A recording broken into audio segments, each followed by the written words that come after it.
Assalamu alaikum, Ambassador Elif. Welcome. Alaikum salam. Thank you very much. Ambassador, can you tell us the latest, what is happening on the ground in Syria? And can you explain to us Turkey's position and give us more information about the operations currently underway?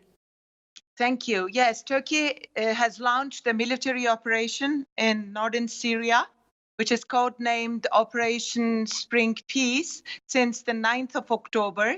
The operation has three basic aims. First, to restore our border security, to clear the Turkish border, which is our longest shared border, more than 800 kilometers, and the operation entitles some around 400 kilometers of that border, to clear it out from all terrorist elements, including the YPG, PKK, and the Daesh elements. Secondly, to restore the territorial integrity and the full respect of Syria, the territorial integrity of Syria. Of course, minimize the civilian casualties, stop them, and hopefully create a safe zone for the voluntary return of currently more than 3.5 million Syrian migrants in Turkey, out of 300 to 400,000 of them of Kurdish origin. Indeed, as of today, the operation is advancing as scheduled with success.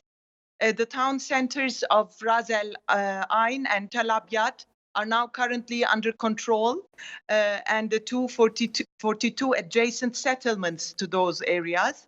As a result of these successful operations, the control of the M4 highway was also successfully assumed, which is in depth 30 kilometers into the border, up until the Iraqi-Syrian border. Okay, we've just heard that the United States has imposed sanctions on Turkey. Can you tell us with regards to Turkey's response with regards to that? Because the United States pulled out their troops, they withdrew their troops, and now they're asking for Turkey to stop the assault on the Kurdish forces. Could you tell us what's Turkey's response to this development with regards to the sanctions?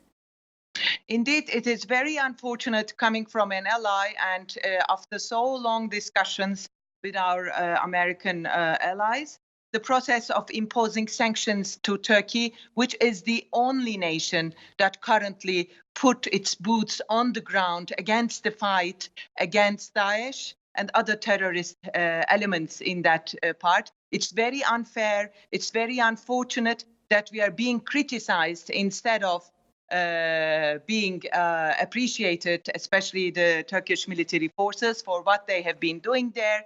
Indeed, a part of the Turkey bashing campaign and whatever is coming through most of the social media accounts are not reflecting the true situation on the ground. YPG, or the SDF as the Americans call it, is a rebranded version, an offspring of the PKK terrorist organization, who does not fight despite the expectations and all the support that it receives from primarily of the United States and some other allied and Western countries. It only fights its own war. It follows its own agenda. So obviously it is, as I said, the only nation on the ground with boots on the ground is Turkey, currently fighting against Daesh and other terrorist elements over there.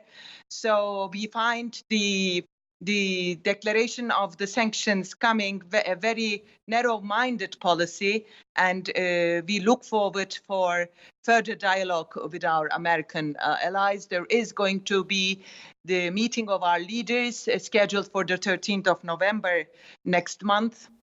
So hopefully there will be also some mutual understanding on this very vital issue for a NATO ally, Turkey. And lastly, Ambassador, what does Turkey aim to achieve from this operation?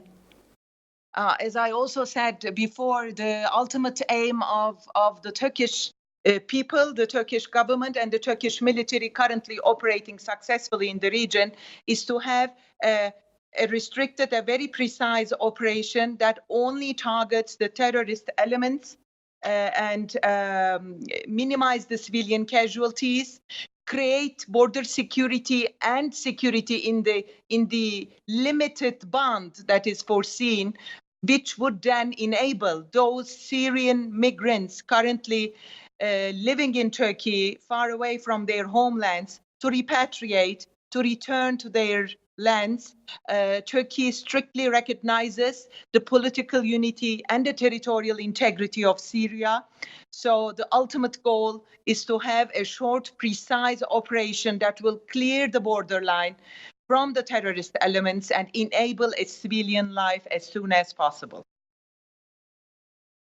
Okay, thank you so much, Ambassador, for joining us today. Thank you, dear sister.